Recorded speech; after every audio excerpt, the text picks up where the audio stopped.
Allahu wabarakatuh. Alhamdulillah wassalatu wassalamu ala Rasulillah wa ala alihi washabbihi wa mawala ma ba'd. Para asatidz dan para kiai baik yang asli ataupun yang kiai SK, kiai honoris causa gitu. Di NU itu gampang banget kalau pengen jadi kiai asal masuk jadi pengurus jadi kiai.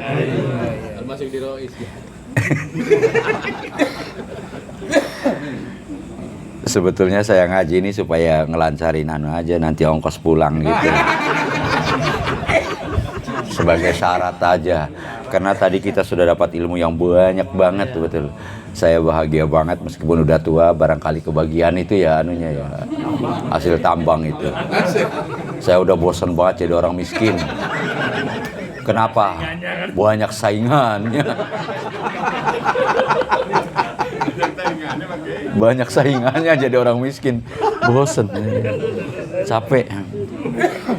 Bismillahirrahmanirrahim. Ini penting banget kita orang NU itu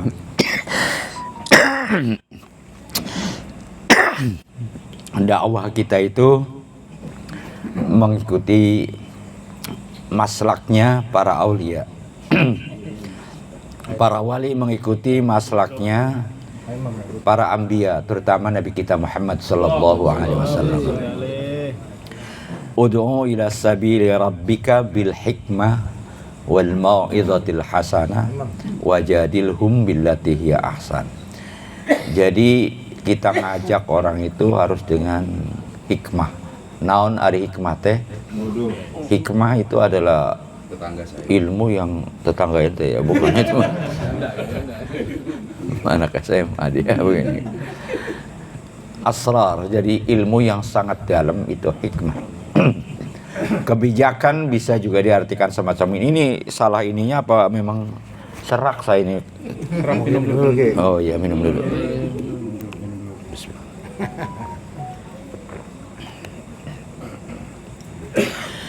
Jadi kita sebagai para penerus perjuangan aulia, kita juga harus memiliki sifat-sifat yang minimal mirip mereka lah. Untuk hal itu, maka sebelum kita nyuruh orang mandi, kita harus mandi dulu ya. Jangan kalau nyuruh orang makan mah, kita makan belakangan nggak apa-apa. Iya. Tapi ya kita bersihin dulu alat pel, alat nyapu kita itu sebelum kita membersihkan halaman. Bagaimana mungkin membersihkan halaman dengan sapu yang kotor? Oleh karena itu kajian saya terus terang saja kenapa nggak pakai risalah? Karena itu mohon maaf nih, kebanyakan yang ngaji risalah, jadi saya belakangan. Jadi kalau mau baca sama dengan ngulangin bosan gitu ya. Jadi nggak apa-apalah. Yang penting ahli sunnah wal jamaah. Dan yang saya akan sampaikan adalah kajian tentang akidah akhlak. Ini penting banget karena banyak sekali sekarang itu pengasong agama hanya untuk dawir. Mulai lagi dah ya. Ada yang sampai Isra Mi'raj 70 kali dalam semalam. Kita jangan mau dibohongin mulu orang NU. Ada yang anak kecil usia 6 tahun itu setiap sholat 1 rakaat ngatamin Al-Quran. Ya Allah, kalau 4 rakaat berapa hari itu? Sholat duhur berapa hari keburu malam? Kulhu 3 kali. Kulhu 3 kali.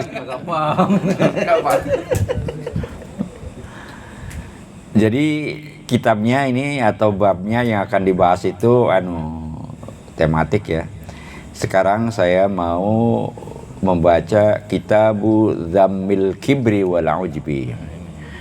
Kitab itu lugatan atau secara etimologi itu ad-dhammu wal jam'u. Ad-dhammu itu menggabungkan, al-jam'u mengumpulkan.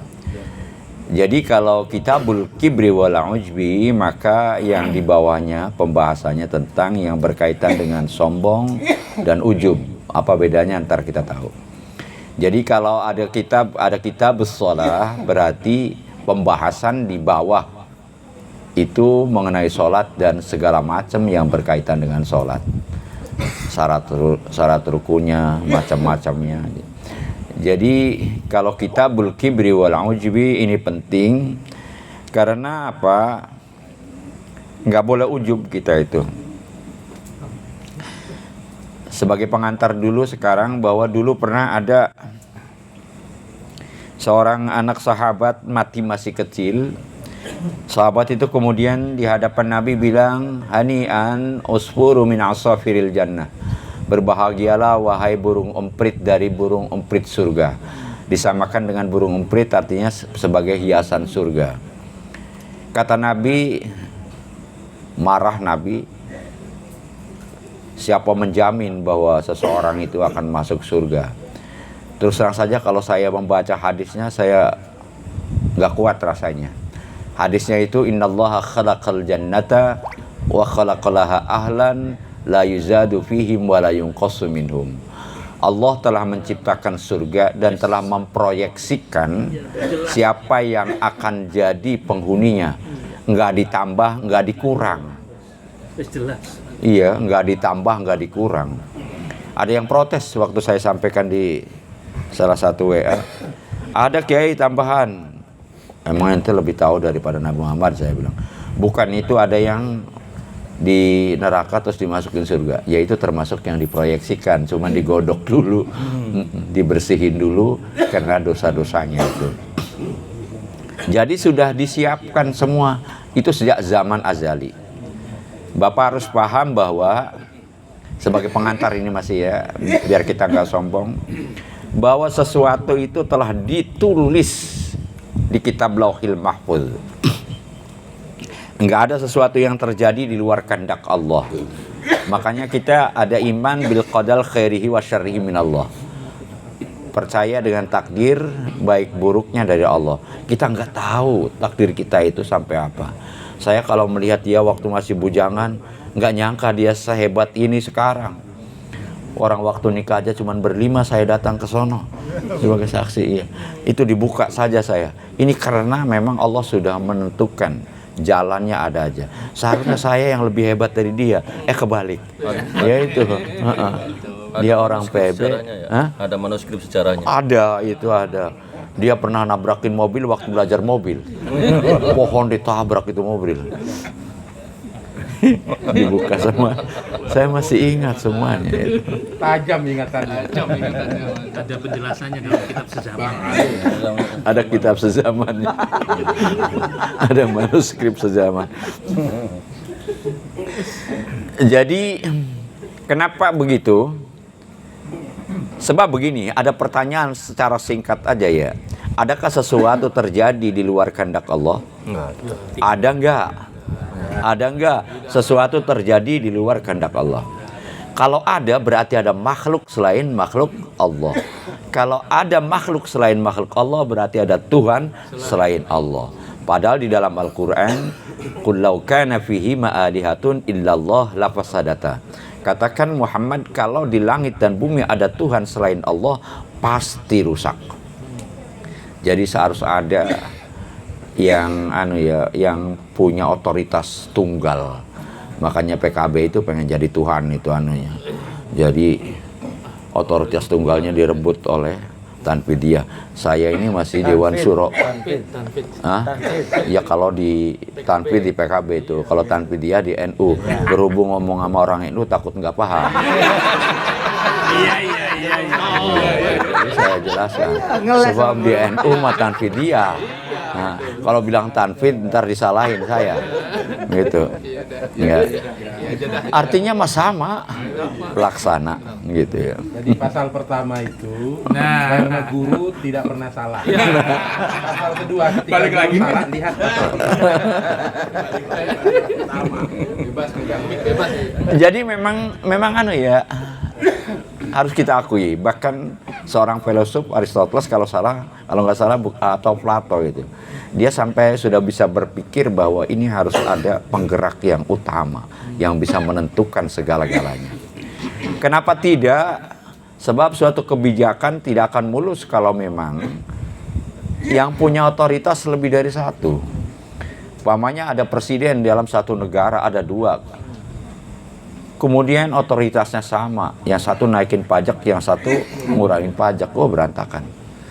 Jangankan satu negara, satu bupati ada 2 bupatinya punya otoritas yang sama, hancur. Jangankan satu bupati, satu keluarga kalau bininya 2, bukan bininya 2, harus ada yang jadi imam, yang jadi keputusan, harus ada imam dan makmum. Nah, seperti ada Pak Imam sekarang, makmumnya ente dah. Jadi harus ada yang memberikan keputusan.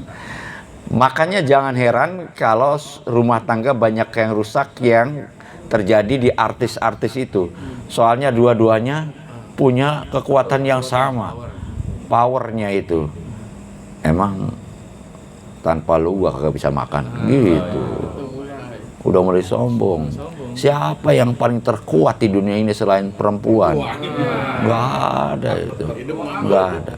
Hancurnya kerajaan dulu di Banten itu setelah menikahi Syarif janda dari itu. Siapa namanya? Fatimah ya. Yang benar nih. Aman. Soalnya bekas istrinya teman saya itu. Sekarang ada di Bali. Saya pernah ngeprank itu. Kiai katanya ngundang bupati, datang nggak ya? Waktu acara di Yaping. Tenang gimana Kiai? Pokoknya bupati mah pasti datang. Yang bener, iya.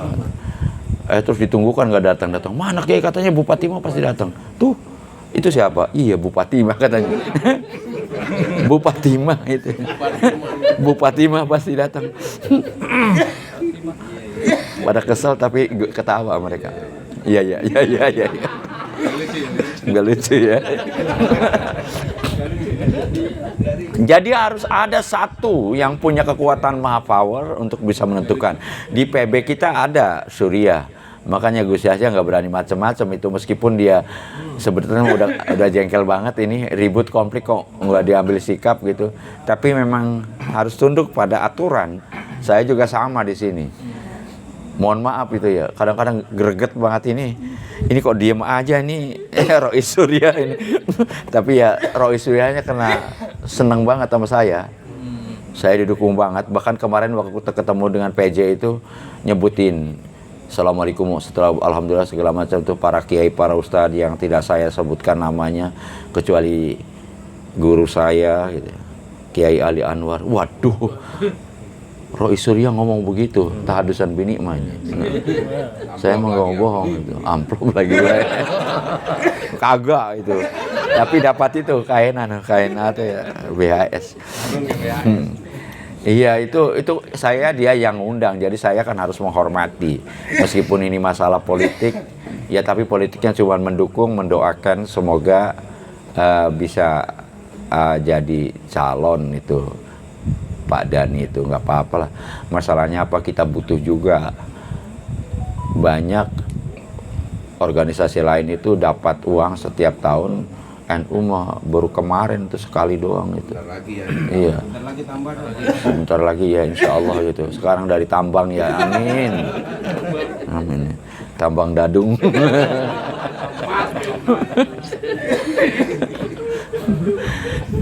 Jadi marilah semangat terus. Ya selalulah berhubungan dengan Allah Subhanahu wa ta'ala, sebab dialah yang menentukan.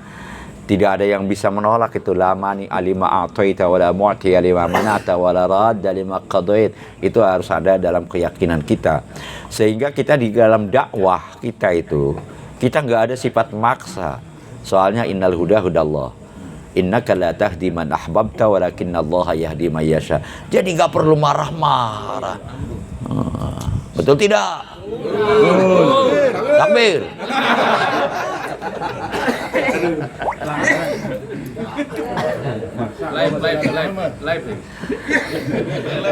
Allah Subhanahu wa ta'ala berfirman dalam Al-Quran, fabima rahmatin minallahi linta lahum walau kunta faddan ghalidhal qalbi lam faddu min hawlik.